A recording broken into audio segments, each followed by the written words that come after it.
Hello folks, we're into the second stage, or the next stage maybe is a better way of putting it, of starting this rebuild on this 200 4R that came from Monster Transmission. And we're starting off with the pump. The pump is the unit that generates the hydraulic pressure for the transmission, and it's usually what's varied in a lot of shift kits to give you a higher line pressure, so that when the clutch is engaged for shifts, that it grabs harder because you have more pump pressure. So just wanted to show you what was going on right now. We've got our pump disassembled right here, and we've got the parts kind of laid out here. So we've got our front pump half. Is the 690 case. Actually, it's the newest casting version of that. We've got our new front seal installed along with a new Teflon coated bushing right up in the inside of that, and this has all been inspected. It's smooth where the pump rotor rides, so you want to make sure you don't have any burrs or anything in there. And we've got a couple other things going on here. You can't see it, but on the back side of this seal, inside the housing, there's a oil return line actually that comes in right here. And since we have a 10 vein rotor, in other words 10 little paddles if you will inside the rotor, when you have that upgrade you need a bigger return line. So this was drilled out to 1/4 of an inch, and that's the way the folks actually at Monster Transmission already had it set up. It was drilled out to 1/4 of an inch here, and the branch line that comes over to the center, and then when that mates up to the back side of the pump body, that lines up with this hole here, and that also needs to be drilled out to 1/4 of an inch, and all that's done. This is the stator shaft, and this is one of the key upgrades for most transmissions, is to have a hardened stator shaft, and this one is hardened. That's the way it came.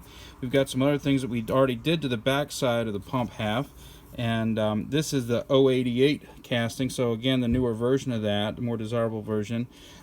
We've gone back and installed, it's kind of hard to see right here, we've gone back in with the lockup TCC valve system from CK Performance. They were able to get me a unit, a valve assembly, and it's hard to make out, but it's right up inside here, and that is so I can get lockup back into the transmission. And then on this side, we've got one of CK Performance's high pressure pump systems with a specially calibrated spring and plunger system, with a 0.5 TV valve and 0.3 reverse valve down inside the pump. And these are accessible from the pan. When you pull the pan of the transmission, these holes are accessible from the bottom, but it's a little bit easier to work at it from up here. So that pump half is done. Also, one of the other upgrades that the book recommended, and you can see it right here, there's this inserted bushing right here, and that has a small little weep hole through it. That actually provides lubricating oil while the engine's running to this washer that goes on the back side of the pump. If I can get it lined up and show you.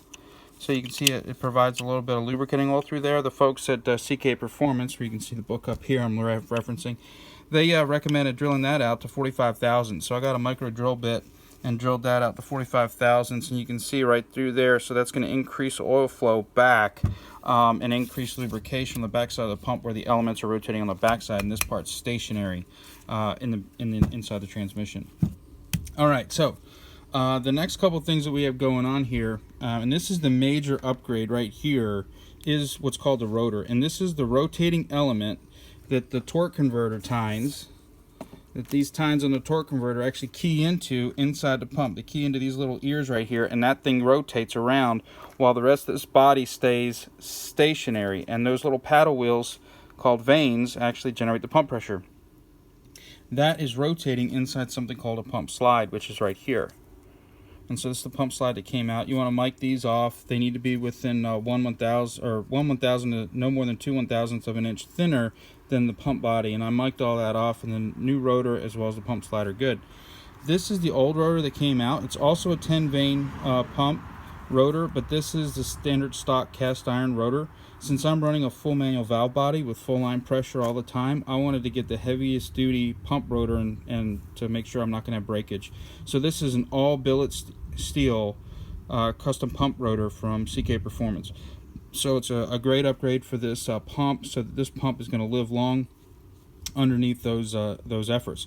Some other things that we have going on here is our slide seal and ring, as well as the pump seal system, and this pressure actually tensioning, a dual spring tensioning system that goes against the pump slide. I'll kind of try to show you what it looks like once it's all put together, but when it's down on the inside here, it actually provides pressure. That spring goes down in here and it puts pressure against that pump slide. This has a dual spring from CK Performance, and it's custom calibrated, and as a result that prevents this pump slide from jittering around at high RPM, and when that does that, you get varying pressures in the system as this thing might move, and so that's going to help to keep the pressure constant, as well as hardened rotor washers and a new pump guide or rotor guide, I should say.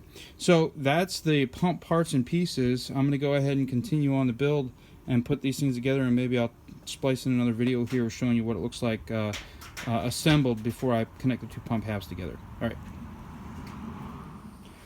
Alright, so we've got the front side of the pump fully assembled now. A couple things to point out. It might be a little bit hard to tell, but we've got the slide unit right in here. You can see that it's got this little finger or tab that sticks off here with those dual springs from CK Performance. We've got a new seal in there. We've got the pin in place so that articulates back and forth, kind of left and right. In the center section we've got our pump rotor. You can see it spins around in these little lines here, the veins, and in these gaps here is where it'll generate its pressure, and that'll be fluctuated as this moves back and forth to alternate that pressure. So now all there is to do for this side is actually take the two units, put them together, and get them all lined up, and then torque it down to about 18 foot-pounds, and then the pump will be done. All right, thanks for watching.